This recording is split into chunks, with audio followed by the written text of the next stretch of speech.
Alors bonsoir à tous et à toutes, chers adhérents de BHC. Ce soir, Bezrat Hashem, on va parler de la nuit du Seder et de certaines halachot qu'on doit faire attention pendant cette nuit. Mais avant de commencer, on va peut-être expliquer d'abord qu'est-ce que c'est la Kula et qu'est-ce que c'est la Khumra. Qu'est-ce que c'est le fait d'être rigoureux dans la halacha et qu'est-ce que c'est le fait d'être souple dans la halacha. D'abord, on raconte que le Maharsham, qui était un grand génie, avait l'habitude d'être souple sur énormément de questions de halakha, et il allait même contre des grands qui étaient avant lui dans les générations d'avant, comme le Shach, etc. Et il n'avait pas peur. Et il était en général toujours très souple dans ses décisions. Et un jour, il rencontre un des Dayanim, des juges de la ville où il habitait. Il le rencontre la veille de Yom Kippour et il lui dit: il va falloir prier cette année vraiment très fortement. Et le Rav lui dit: pourquoi? Il dit: parce que je sais que monsieur le rabbin a tendance à être toujours rigoureux et toujours interdire. Et donc il faut vraiment prier. Il dit, le rabbin, il a été blessé, vexé. Alors il dit: je crois que monsieur le rabbin aussi va devoir prier beaucoup cette année. Il dit: ah bon, pourquoi? Il dit: parce que je sais que dans vos réponses, vous êtes souvent contre le char et contre d'autres grands rabbins. Quand vous allez arriver dans le ciel, ça va pas être facile. Alors le rabbin lui dit: tu sais la différence entre toi et moi? C'est que quand moi je vais arriver dans le ciel, j'aurai en face de moi le char. Alors c'est un grand honneur d'être au Beth Din, au tribunal rabbinique céleste, en face du char.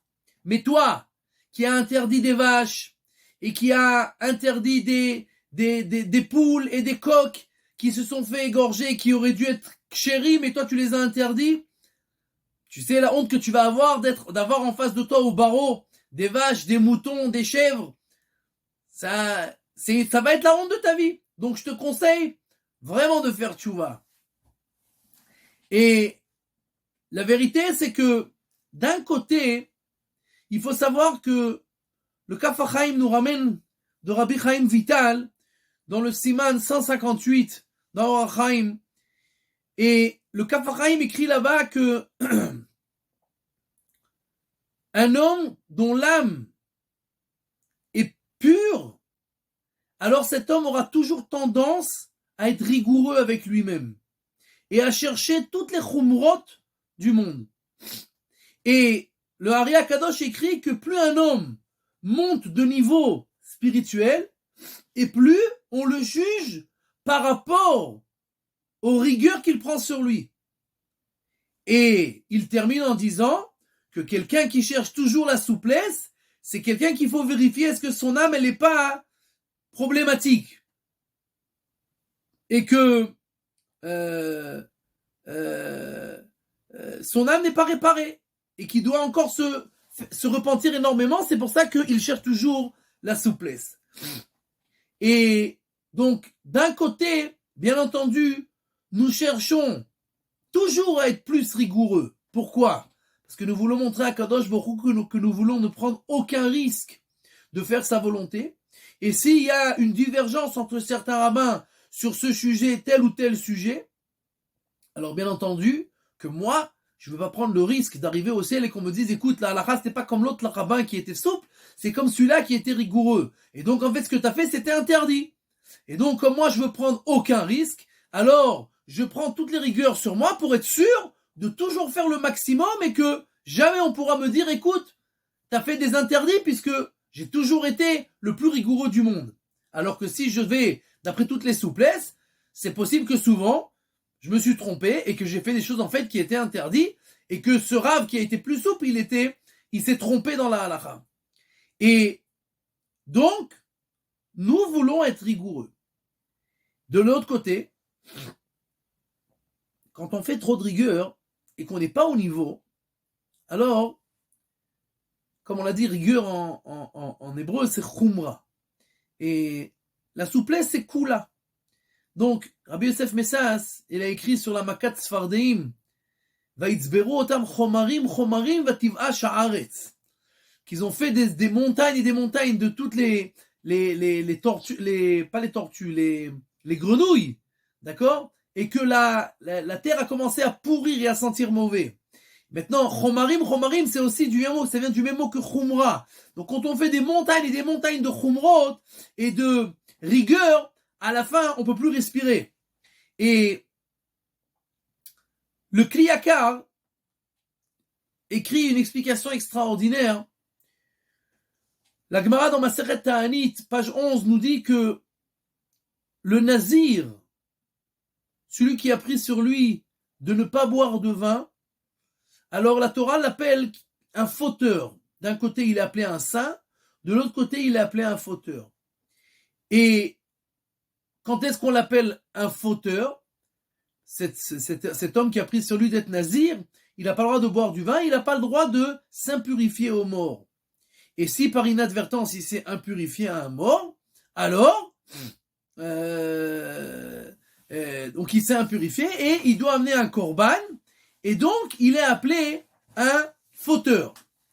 Le Kli Yakar pose la question, cette personne qui a pris sur lui une rigueur, pourquoi il est un fauteur? Même si par inadvertance il s'est impurifié, il n'a pas fait exprès.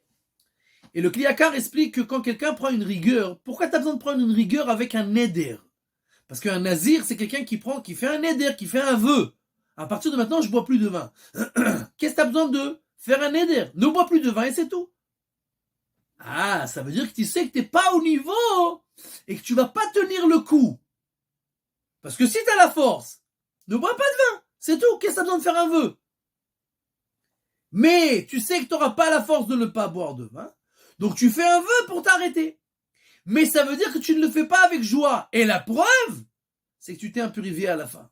Parce que quelqu'un qui prend sur lui quelque chose et qui le fait avec joie, alors il fait attention de jamais dériver de ce qu'il a pris sur lui.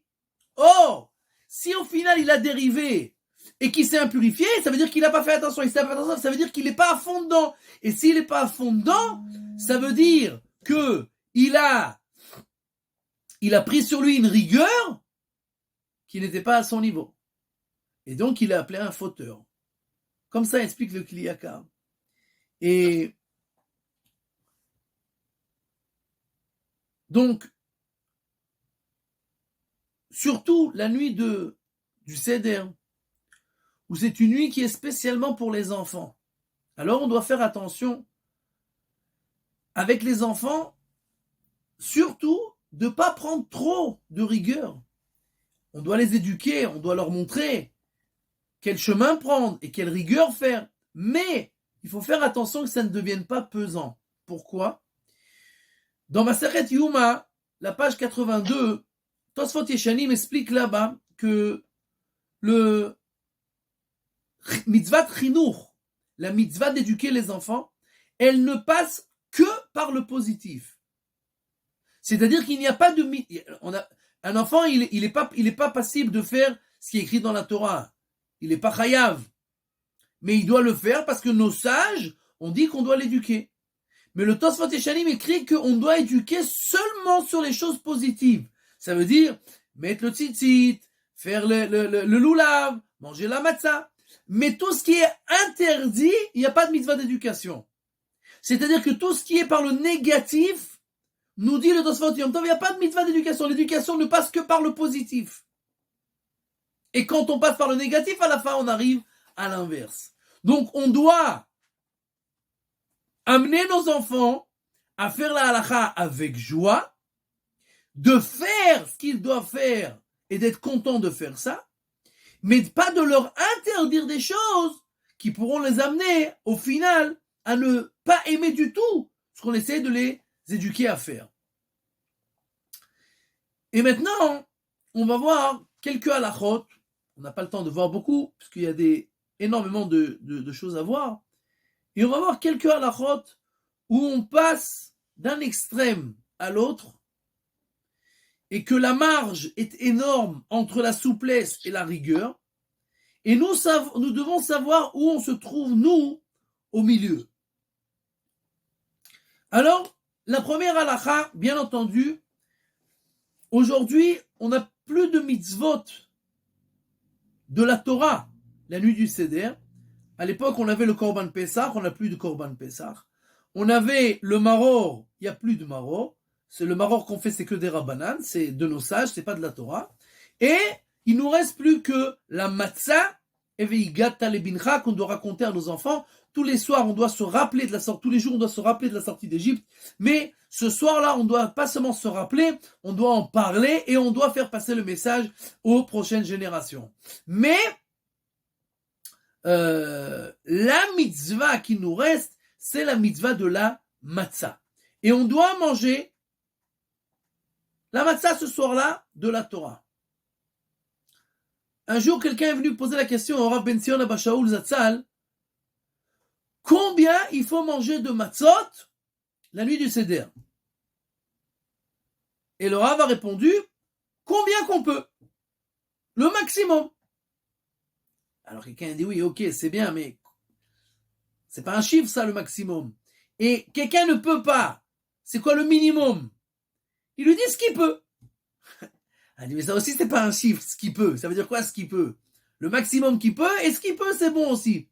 Alors, on est au maximum, et on est au minimum. Quel est le maximum et quel est le minimum? Alors,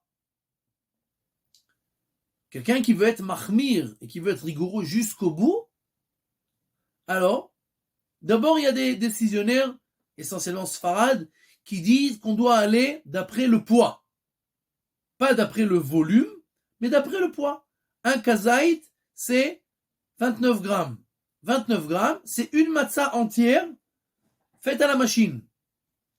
Maintenant, on doit manger motzi matzah, 2 matzot, korer, une matzah, et afikoman, 2 matzot. Donc ça nous fait 5 matzot avant de commencer le repas. Et si on veut être rigoureux comme le Chazon Ish qui dit que les kazetim sont devenus plus petits, on peut en manger 10, c'est le double. Donc on peut manger un paquet de matzot avant de commencer la laitue et le repas, on doit manger 10 matzot. C'est pas mal pour commencer, mais en général, ça va très mal se terminer. Donc, on est un extrême. Et le Rambam, il semblerait qu'il pense que la mitzvah de Veigata lebincha, c'est pas seulement de raconter, c'est aussi de manger les matzot. Donc toute la nuit, quand on mange de la matzah, on fait une mitzvah. Pas seulement le kazaïd, le premier, mais chaque fois qu'on mange de la matzah, on fait une mitzvah. Et de la même manière que on doit pas seulement raconter, mais on doit montrer.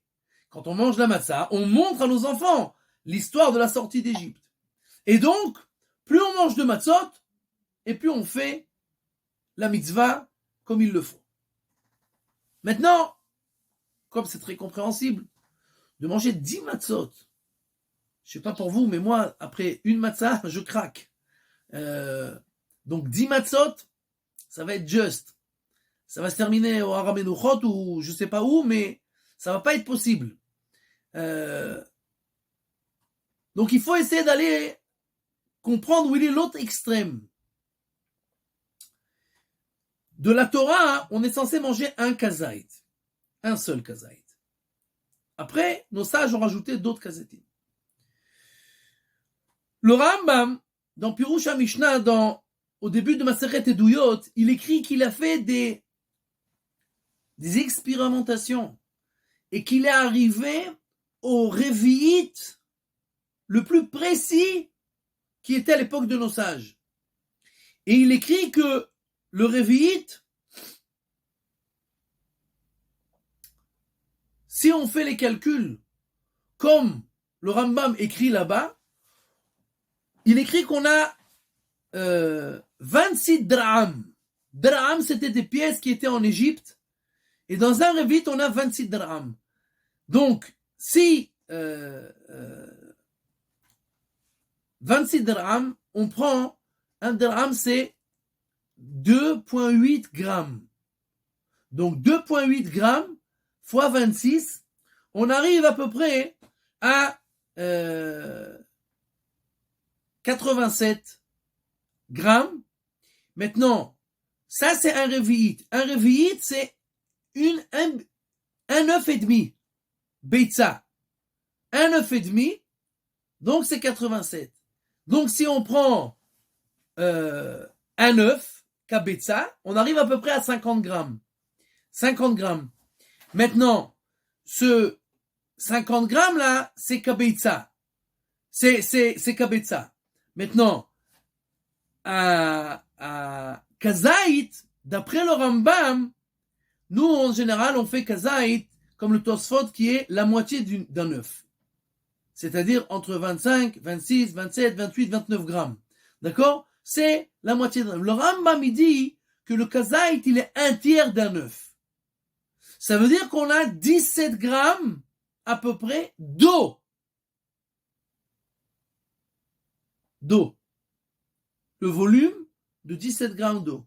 Or, nous savons que à peu près, quand on transforme un volume qui est liquide en quelque chose de sec, c'est-à-dire que si je veux mettre par exemple de la matza en poudre, d'accord, ou de la semoule ou quelque chose dans un verre, ça va être beaucoup moins lourd que l'eau. Donc sur le même volume de 17 grammes d'eau dans mon verre, j'aurai à peu près 10 grammes de sec. Je ne sais pas si vous me suivez.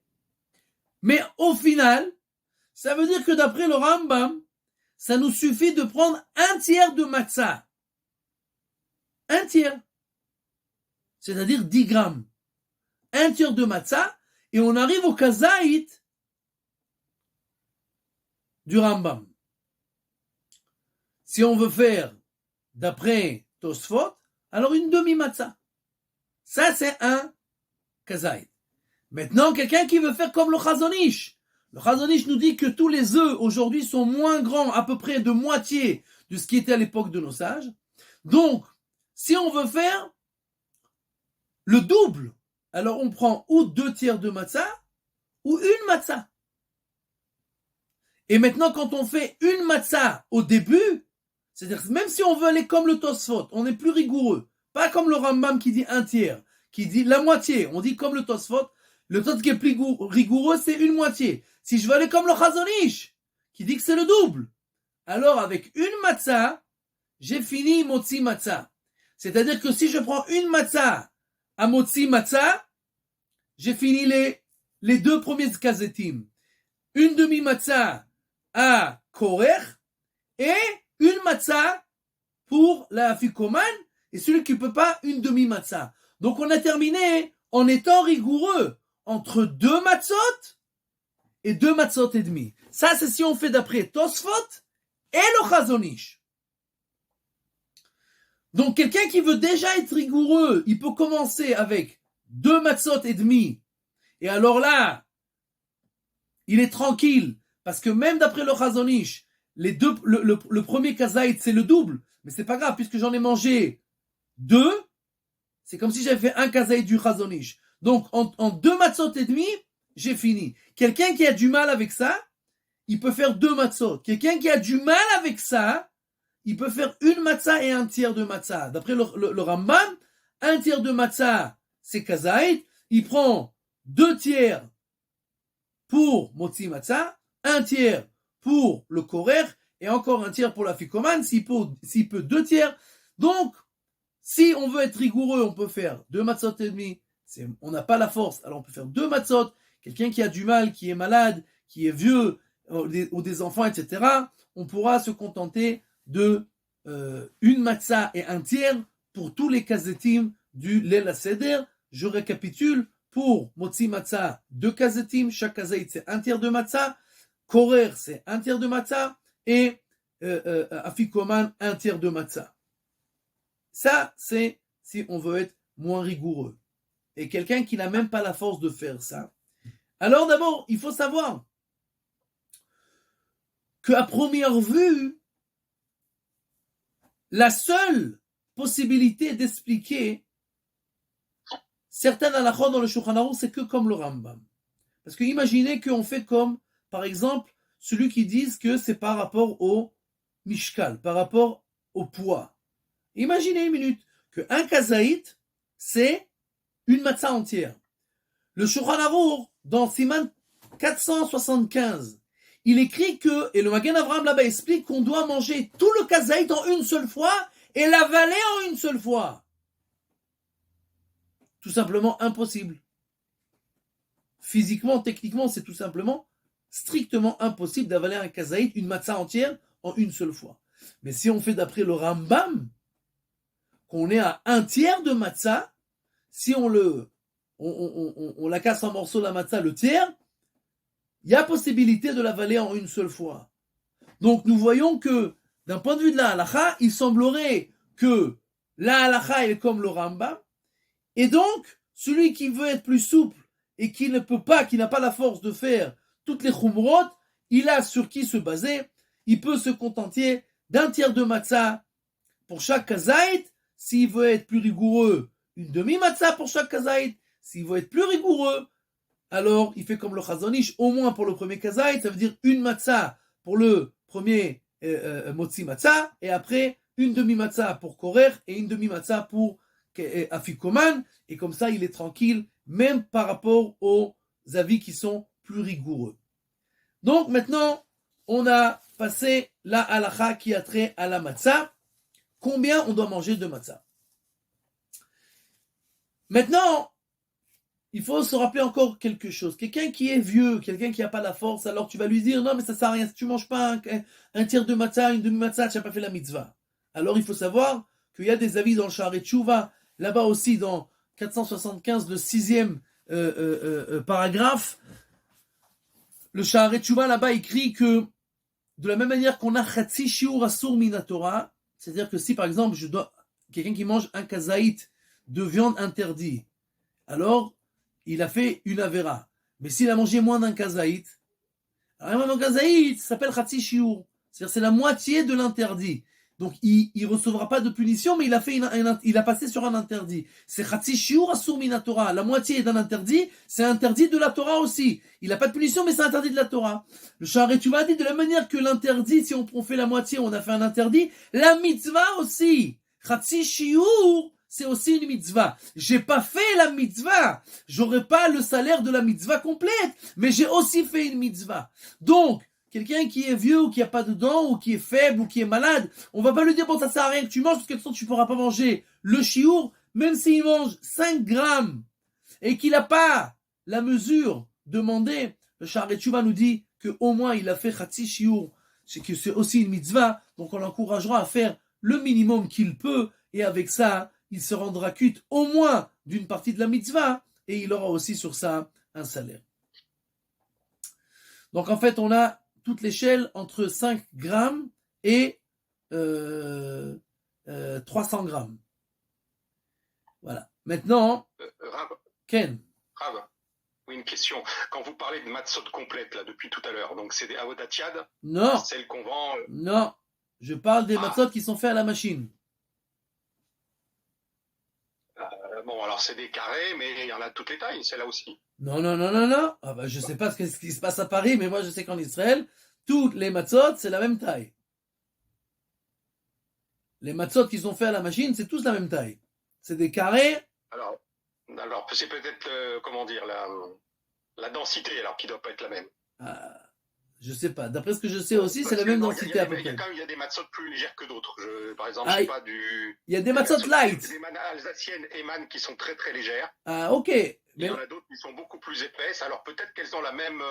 C'est un carré qui a peut-être les mêmes dimensions, mais dans les faits, il y en a qui sont beaucoup plus aérés que d'autres. Mais bon, Mais d'accord. Donc en fait, moi j'ai pensé depuis le début, vous parliez des avodat yad qui étaient rondes. Non. Donc c'est pas ça. Non, on parle des avodat. Maintenant, tu fais exactement, par exemple, la même densité. Tu prends par rapport à la taille d'une matzah qui est fait à la machine. Si tu veux prendre une matzah qui est fait à la main, tu prends le même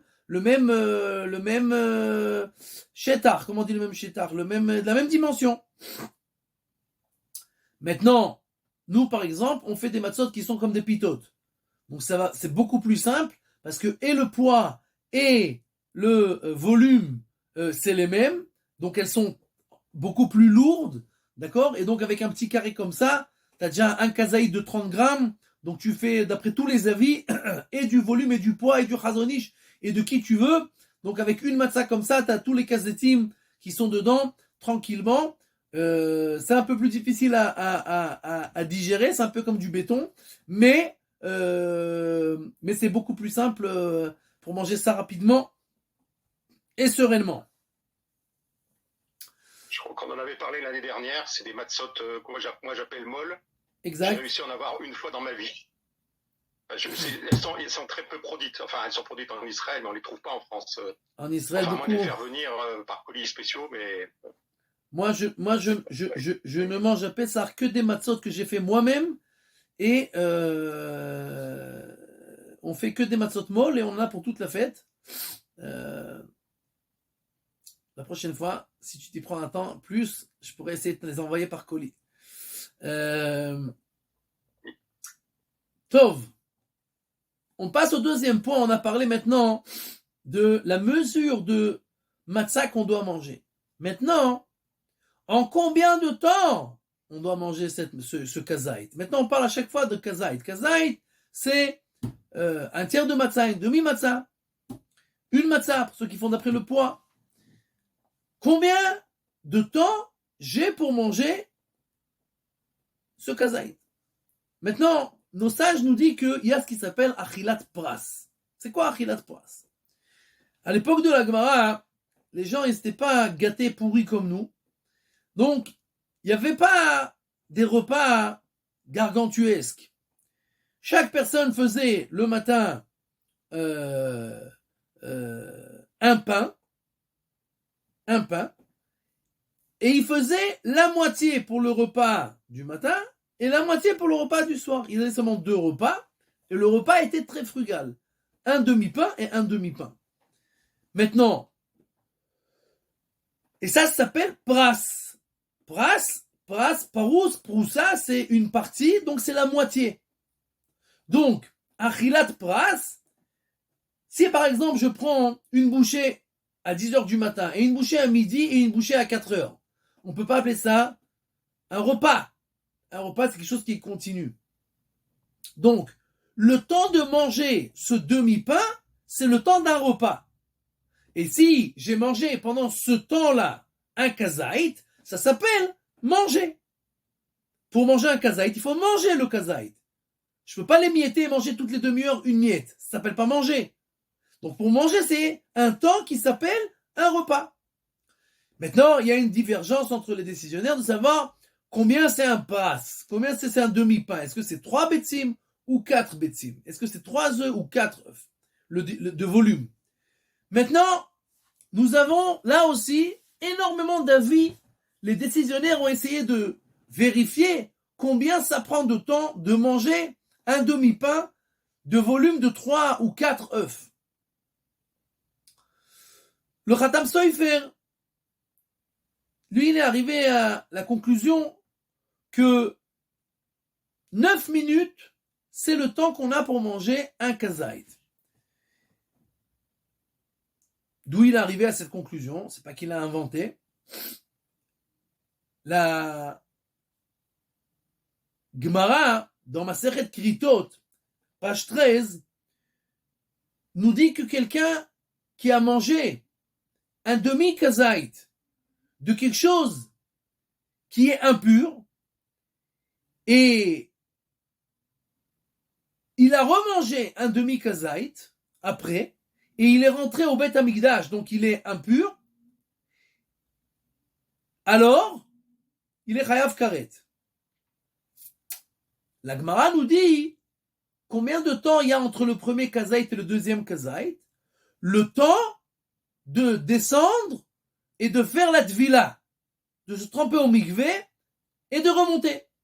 Si il s'est trempé au mikvé au milieu, alors la deuxième moitié de kazaït ne se rajoute pas au premier, parce que ça ne s'appelle pas manger, et donc il n'a pas mangé d'un trait un kazaït impur, et donc même s'il rentre au Beth Amikdash, il n'est pas impur et il n'est pas chayav karet. Le Khatam Sofer nous dit, ça c'est ce que nous dit la Gemara dans Masechet Kritot, page 13. Maintenant, la Gemara dans Masechet Shabbat, page 35, nous dit, qu'est-ce que c'est Ben Hashmashot? Et Un des avis là-bas, c'est Rabbi Nechemia. Et Rabbi Nechemia, il nous dit que Ben Hashmashot, c'est le temps d'aller au mikvé. Et combien c'est ce temps? La moitié d'un mille. Un mille, c'est 18 minutes. Et donc, le temps d'aller au mikvé, Rabbi Nechemia nous dit, c'est 9 minutes, et ça, c'est le temps de Ben Hashmashot. Mais ce qui est important, c'est pas Ben Hashmashot ici, c'est le fait que le temps d'aller au mikvé, c'est la moitié d'un mille, c'est 9 minutes. Or, comme la Gemara, donc Ritot nous dit que s'il a mangé un demi-kazaït et il s'est trempé au mikvé, donc 9 minutes, alors ça se rajoute pas ensemble. Ça veut dire que si on a fait moins de 9 minutes, ça s'appelle manger, ça s'appelle un repas, ça s'appelle Kedé Achilat Pras, et donc ça s'appelle qu'on s'est rendu quitte. Quand on a mangé ce kazaït là, ce tiers de matzah, cette moitié de matzah en 9 minutes, on est tranquille. Le problème, c'est que le Khatam Sofer, qui est le plus souple, la majorité des décisionnaires n'ont pas écrit comme lui. Le Baal HaTanya, lui, il est arrivé, on va pas expliquer tout parce on va jamais terminer. Il est arrivé, lui, à 8 minutes. Le Haruch Laner, il est arrivé à 7 minutes. Il y en a qui disent 6 minutes, il y en a qui disent 5 minutes. Rabbi Tzrak Elchanan, Reb Chaim Noé et le Kaf HaChaim, ils disent 4 minutes. Et on a la Tosefta. La Tosefta qui nous dit que c'est le temps d'aller 200 amot. Kedé Achilat Pras, la Tosefta dans ma Sechet Zvachim, elle nous dit que le Achilat Pras, c'est le temps d'aller 200 amot. Or, 1000, c'est 2000 amot. 1000, c'est 18 minutes. Et c'est 2000 amot. 200 amot, c'est un dixième. Ça veut dire qu'on a environ 1 minute 50 pour manger une demi-matzah. Donc on est passé de 9 minutes à 1 minute 50. Avec tous les avis au milieu. 9 minutes, 8 minutes, 7 minutes, 6 minutes, 5 minutes, 3 minutes, 2 minutes, 1 minute 50. Maintenant il faut savoir, et il faut se rappeler, que on parle ici d'un Kedé Achilat Pras. Achilat Pras, on a dit c'est 3 œufs. 3 œufs, c'est 6 kazetim. Donc en fait, on a le temps de manger un kazaït dans le temps qu'on a de manger 6 kazetim. Ça veut dire quoi? Ça veut dire que on ne doit pas regarder sa montre. C'est pas compliqué. Quelqu'un qui mange normalement, sans raconter sa vie et faire une autobiographie pendant qu'il mange, il s'accoude et il mange sereinement, tranquillement, bouchée après bouchée. Il n'y a aucune raison au monde qu'il ne termine son kazaït dans le temps qui est permis. Il arrivera certainement à moins de 2 minutes, mais même s'il arrive à plus que 2 minutes, personne ne nous demande de manger comme des fous. Et c'est impossible que leur repas était tout le repas, c'est-à-dire 6 kazetim en 1 minute 50. C'est pas possible. C'est impossible. Qui peut manger un demi-pain en 1 minute 50? Et donc, on ne nous demande pas de regarder la montre. Tu commences à manger ton tiers de matzah, ta moitié de matzah, tu manges bouchée après bouchée, il n'y a aucune raison au monde pour que tu ne termines pas à temps. Et ça va prendre environ 1 minute et demie, 2 minutes, 2 minutes 50, 3 minutes. Mais la majorité des décisionnaires, de toute façon, on dit que c'était entre 4 et 5 minutes. Donc ça, de toutes les façons, si quelqu'un ne parle pas et ne dit pas des bêtises pendant qu'il mange, il n'y a aucune raison au monde, même sans regarder la montre, qu'il n'arrive pas à terminer son kazaït autant que nos sages nous demandent. D'accord? Donc, ça, c'est par rapport au temps qu'on a pour manger la matzah. Je récapitule. On a entre 9 minutes et 1 minute 50 et on n'a pas besoin de regarder la montre. On prend notre kazaït et on le mange tranquillement. Tov, ça c'est par rapport à la matzah. Nous passons au vin. Après la matzah, on a 4 verres de vin. Ces 4 verres de vin, c'est pas une mitzvah de Horaïta, c'est une mitzvah de Rabbanan, à part le kiddush, machloket. Est-ce que le kiddush à Yom Tov c'est de Horaïta ou des Rabbanan? Quoi qu'il en soit, de toutes les façons, on a 4 verres de vin à boire. Combien on doit boire de vin? Alors, nous savons tous, et là aussi nous avons plusieurs avis. Comme nous l'avons dit, juste avant, le Rambam a fait des expérimentations et il est arrivé à 87 millilitres. Ça, c'est un révi'it, un œuf et demi, 87 millilitres. 87 millilitres, c'est à peu près un verre en plastique, à peu près plus de la moitié, un peu plus que la moitié d'un verre en plastique, c'est à peu près 87 millilitres. Ça, c'est le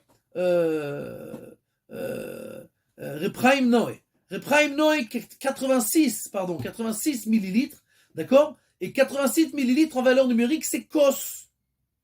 Kaf, Vav, Samer. Kaf, c'est 20, Vav, c'est 6, Samer, c'est 60, ça nous fait 86. Donc, 86 millilitres, c'est Kos. C'est la valeur numérique d'un verre. Et donc, le verre que l'on doit boire, c'est 86 millilitres. Le Chazon Ish nous dit que 86 millilitres, ça suffit pas. On a besoin du double. On a besoin de 150 millilitres, c'est-à-dire presque un verre en plastique complet. 150, c'est en valeur numérique Kos Hagun. C'est un verre, un bon verre. C'est pas un verre normal, un bon verre. Kos Hagun. Khatam Soifer qui dit qu'on doit pas, ça suffit pas 150, on a besoin de 170 millilitres. D'accord? Et là, on est déjà à Kos Kahogen. On a un verre qui est encore mieux que le mieux, plus blanc que blanc. D'accord? Et ça, c'est le Khatam Soifer 170. Et donc, on est avec Kos Kahogen. Maintenant, ça, c'est un révite. Maintenant, combien on doit boire? Alors d'abord, il faut savoir que le verre dans lequel nous mettons le vin, il doit contenir au minimum un révite.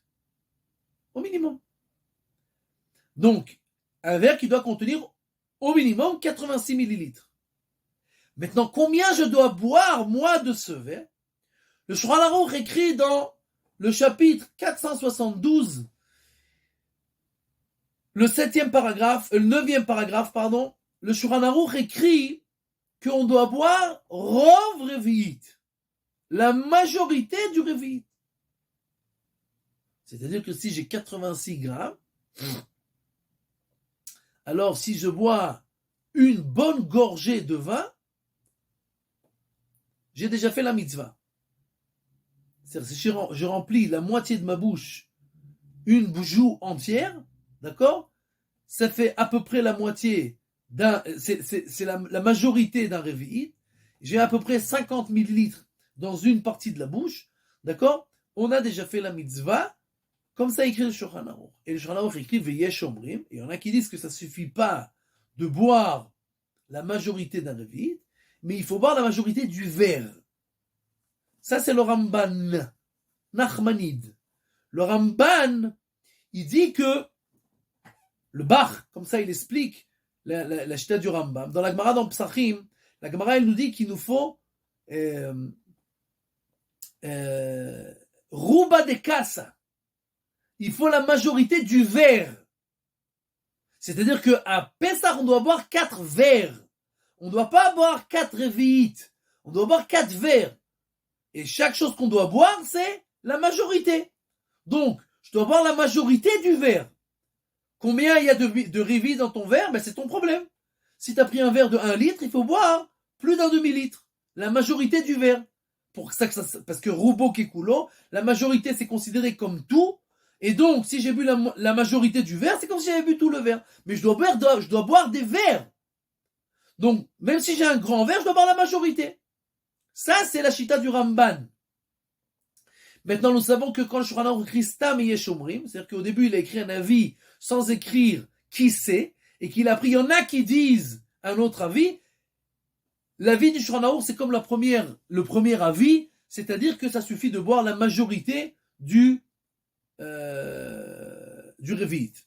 C'est-à-dire à peu près 50 millilitres et on s'est rendu quitte. Maintenant,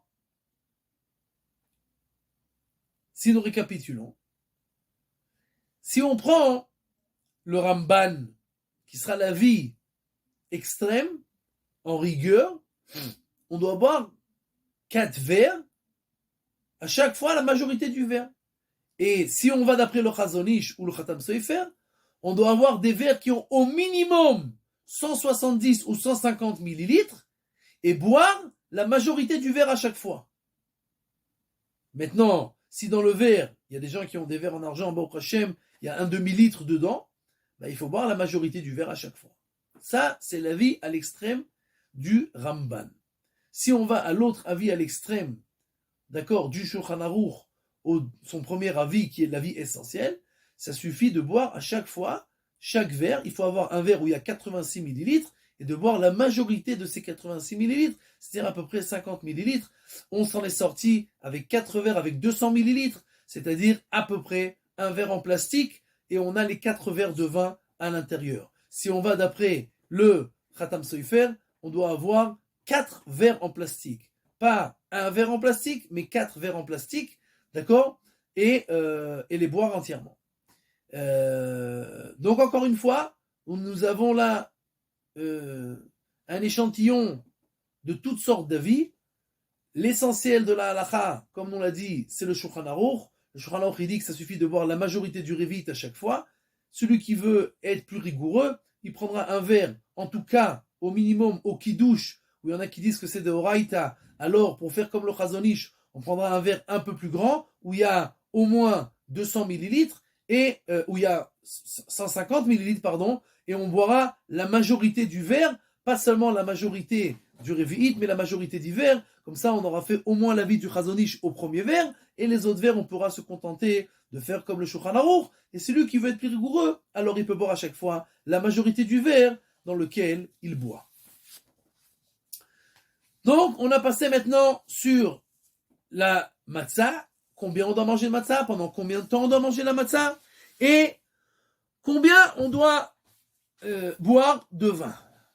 Maintenant, à part combien on doit boire de vin, en combien de temps on doit boire le vin, alors là, de la même manière qu'on a expliqué pour la matzah, quelqu'un qui boit continue, il y a des gens qui boivent une goutte, ils commencent à parler, à raconter sa vie, encore une goutte, ça ne sert à rien. Il ne s'est pas rendu quitte. Il doit boire tout d'un coup. Ou, même s'il ne boit pas d'un coup, de boire avec des petits arrêts où il y a moins de temps que de terminer le Revi'it. C'est-à-dire quelques secondes. Mais si, encore une fois, quelqu'un boit tranquillement, sereinement, sans parler au milieu, il n'y a aucune raison au monde pour qu'il ne se rende pas quitte. Donc, on se rappelle de ne pas parler, de boire continu tout ce qu'on doit boire, chacun par rapport à la halakha qu'il veut faire, par rapport à ce qu'il peut faire, dans la halakha, et comme ça on se rend quitte sans avoir besoin de regarder ni sa montre, ni d'être stressé. Maintenant, jusqu'à quand? On a parlé de combien, pendant combien de temps? Maintenant, jusqu'à quand on peut manger la afikoman, le dernier kazaï de matzah qu'on mange à la nuit du Seder.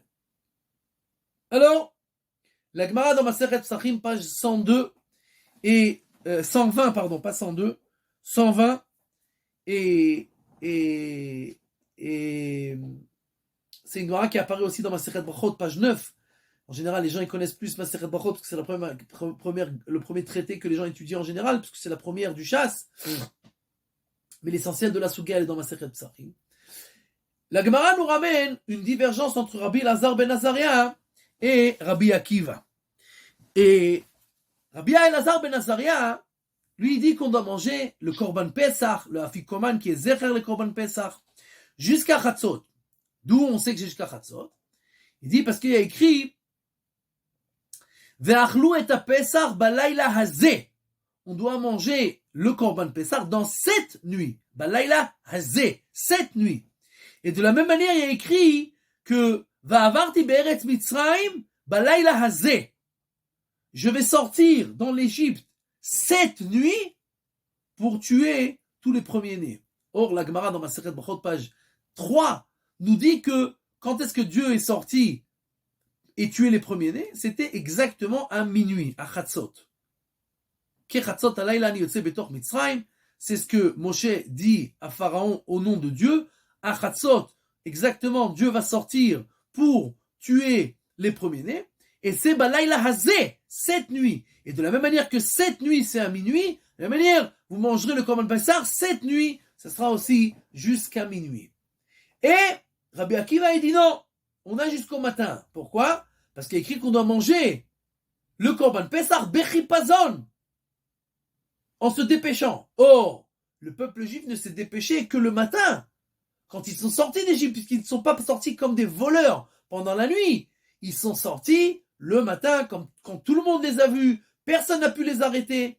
Et donc, de la même manière qu'on doit manger Bechipazon en se dépêchant, et qu'on s'est dépêché seulement le matin, donc on peut manger Rabbi Akiva et dit jusqu'au matin. Les décisionnaires ont divergé dans leurs avis par rapport à la halakha. Le Rambam et Baal HaYitur, ils disent que la halakha, elle est comme Rabbi Akiva, puisque quand nous avons une divergence entre Rabbi Akiva et un Rav, c'est Rabbi Lazar ben Azaria ici, en l'occurrence, que un Rav, donc la halakha est comme Rabbi Akiva. Donc on doit manger on peut manger jusqu'au matin, mais Rabbi Hananel, le Roche et encore d'autres écrivent que la halakha est comme Rabbi Lazar ben Azaria, puisque nous voyons dans plusieurs Mishnayot que la halakha a été dit simplement comme Rabbi Lazar ben Azaria jusqu'à Chatzot, et donc, a priori, nous devrons faire très attention, puisque là, c'est Zecher le Korban Pesach, on devra faire attention de terminer le dernier kazaït de matzah de Afikoman avant Chatzot. Chatzot, c'est pas minuit, hein. Chatzot, c'est la moitié de la nuit. Donc, il faut regarder dans le calendrier, chaque endroit où on est, quelle heure c'est la moitié de la nuit. Des fois, c'est minuit, des fois, c'est minuit, des fois, c'est 1 heure, ça dépend. D'accord? Des fois, c'est 11h30, ça dépend des endroits, ça dépend des moments. Et donc, on devra faire attention de terminer le repas avant minuit. Maintenant, quelqu'un, il a fait le maximum, mais il y a eu un problème avec la femme, avec les enfants, avec les parents. Il y a toutes sortes d'histoires et d'excuses véritables qui peuvent faire que malheureusement on n'arrive pas à terminer à temps avant minuit. Alors, nous avons ici le Avnei Nezer, le Admour de Sochotchov, qui écrit dans son livre sur Orach Chaim le 381e chapitre, Shin Pe Aleph, et là-bas, le Avnei Nezer écrit que ce que nous disons qu'on doit manger, qu'on n'a pas le droit de manger après le temps, c'est seulement pendant qu'on a l'obligation de manger. C'est-à-dire que après que j'ai mangé la afikoman, j'ai plus le droit de manger. Mais ça, c'est seulement pendant le temps qui est interdit, c'est-à-dire jusqu'à Chatzot. C'est-à-dire que si j'ai mangé avant Chatzot, après Chatzot, il n'y a déjà plus d'interdit, puisque c'est plus le temps de manger. On a interdit de manger après la fikoman pendant le temps qu'on doit manger la fikoman, c'est-à-dire jusqu'à Chatzot. Mais si on est après Chatzot, c'est déjà plus le temps de la fikoman, et donc on a le droit de manger ce qu'on veut, et on est déjà dans la vie de Rabbi Akiva, et donc on pourra faire un tnaï, on pourra faire une condition. C'est-à-dire, quelqu'un qui voit qu'il arrive à Chatzot, et qu'il n'a pas terminé, il n'est pas arrivé, il n'est pas à temps. Ce qu'il peut faire, il peut manger un kazaït de matzah avant Chatzot et faire une condition. Il dit, si la halakha, elle est comme Rabbi Lazar ben Azaria, alors je mange le kazaït et je me rends quitte. Et après Chatzot, de toutes les façons, c'est déjà plus le temps de l'interdit. Donc je peux recommencer à manger ce que je veux. Et après Chatzot, si la halakha, elle est de toutes les façons comme Rabbi Akiva, alors je remangerai un kazaït avant l'aube et je me rendrai quitte d'après la vie de Rabbi Akiva. Et comme ça, on peut se rendre quitte et a priori, d'après Rabbi Lazar ben Azaria, et si on n'a pas le choix, alors on pourra faire jusqu'au matin, après qu'on a mangé un kazaït avant Chatzot. Encore une fois, c'est pas le top de faire comme ça, il vaut mieux faire en sorte de terminer avant Chatzot, pour se rendre quitte d'après tous les avis, mais si on n'a pas le choix, là aussi, on a une échelle où on peut monter et descendre pour faire la nuit du Seder tranquillement. Une petite anecdote seulement pour une petite explication pour terminer. Nous avons dit que les 4 verres de vin que nous buvons c'est une mitzvah des Rabbanan. Et Rashi nous explique pourquoi nous devons boire ces 4 verres de vin. Et Rashi nous ramène le Yerushalmi que c'est par rapport aux 4 fois où il est écrit dans l'histoire du maître échanson, celui qui versait le vin à Pharaon, il est écrit 4 fois le mot verre. Et les commentateurs posent la question, pourquoi on n'a pas trouvé d'autres sources plus nobles que cet imbécile qui était un rachat, un mécréant. Et là-bas, il y a écrit 4 fois le mot verre. C'est seulement une allusion, puisque en fait, c'est des rabbanan. C'est pas que c'est quelque chose qui est écrit dans la Torah, c'est seulement une allusion. Qu'est-ce qu'on a besoin de prendre une allusion de là-bas? Et les commentateurs expliquent en fait que toute la Géoula, toute notre histoire, en particulier et en général, elle est exactement comme le vers de ce maître échanson. Puisque, comment ça a commencé tout ça? La première fois, il y a une mouche qui est tombée dans le verre de vin. Après, il a été mis en prison. Après, il a rencontré Yosef. Après, Yosef lui a expliqué son rêve. Après, il a oublié Yosef. Après, quand Pharaon a rêvé, il s'est rappelé de Yosef. Ils ont sorti Joseph, et ils l'ont mis premier ministre, et le peuple juif est descendu en Égypte, et on a eu la délivrance, et on a reçu la Torah, et on est rentré en Eretz Israël. Tout ça à cause d'une mouche qui est tombée dans un verre de vin. C'est-à-dire qu'en fait, toute l'histoire du monde, en général et en particulier, elle commence par des choses qui sont minimes, qu'on ne comprend pas, qu'on ne voit pas, qui peuvent même commencer chez des gens qui sont des impies, des mécréants. Mais nous ne savons pas comment Dieu fait les choses. La seule chose que nous savons, c'est que c'est toute la Géoula, comme la Lela Seder, qu'on parle de la rédemption première et finale. Toutes les rédemptions, toutes les Géoulot, tous les dessins d'Akadosh Baruch Hu sont faits de la même manière. Ils prennent en considération tout ce qui se passe dans ce monde-là. Nous ne pouvons pas faire ce calcul, mais lui sait que même une mouche qui tombe dans un verre, c'est ça qui peut déclencher toute la Géoula, et particulière, et nationale du peuple juif. Et Bezrat Hashem, qu'on ait le mérite cette année de se rencontrer tous au Beth Amikdash pour manger l'agneau pascal pour Lela Seder. Bimera beyamenu, amen. Tov. Question.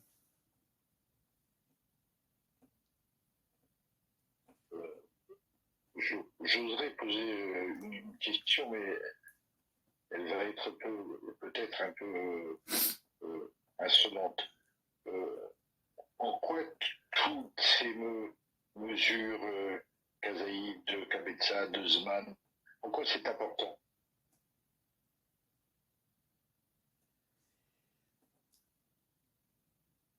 Comme on l'a expliqué, la Torah nous demande de faire certaines choses. Une des choses qu'elle nous demande de faire, c'est de manger de la matzah.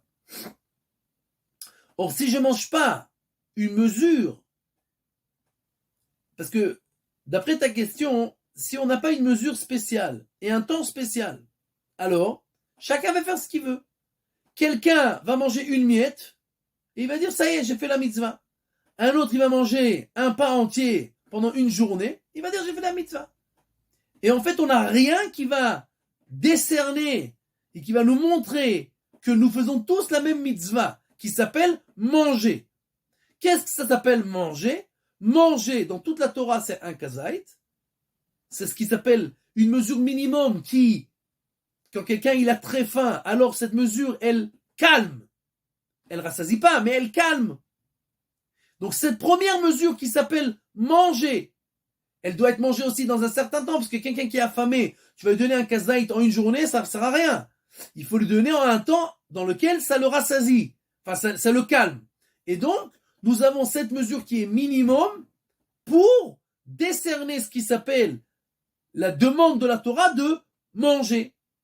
Et donc, chaque chose dans la Torah, on a toujours des limites bien précises pour ne pas que chacun fait ce qu'il veut, de comment il veut, où il veut, combien il veut, etc. Et puis, il n'y a aucune forme et il n'y a aucun sens à ce qu'on fait après. Et donc, la mesure qui nous a été demandée, c'est quelque chose qui s'appelle manger. Et manger, ça a un certain volume et un certain temps dans lequel ça calme une personne qui a faim. Ok. Encore une question? Dans quelle mesure on peut mélanger du vin et du jus de raisin alors, on va dire pour les personnes qui ne peuvent pas trop. Celui qui Moi, veut... personnellement, j'aime bien mettre, j'aime bien mettre 80% de vin et 20% de jus de raisin. Ça passe mieux comme ça pour moi. Quelqu'un qui veut, il peut boire que du jus de raisin. Il n'y a pas de problème. Mais il faut savoir qu'il y a des avis qui disent pas comme ça. Il y a des avis qui disent que même une goutte de jus de raisin, c'est pas bien et il faut boire que du vin. Encore une fois, nous avons ici toutes sortes d'avis. Si quelqu'un veut essayer de faire le minimum pour être rigoureux, alors ce qu'il faudra faire, c'est le premier verre de vin, ne boire que du vin, et après il peut mettre ce qu'il veut.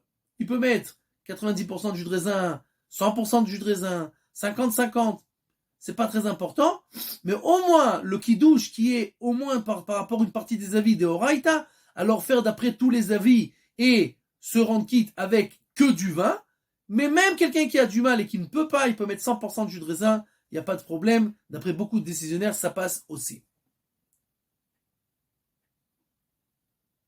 Ok? Ok. Merci, Rav. Sorot Tovot. Merci.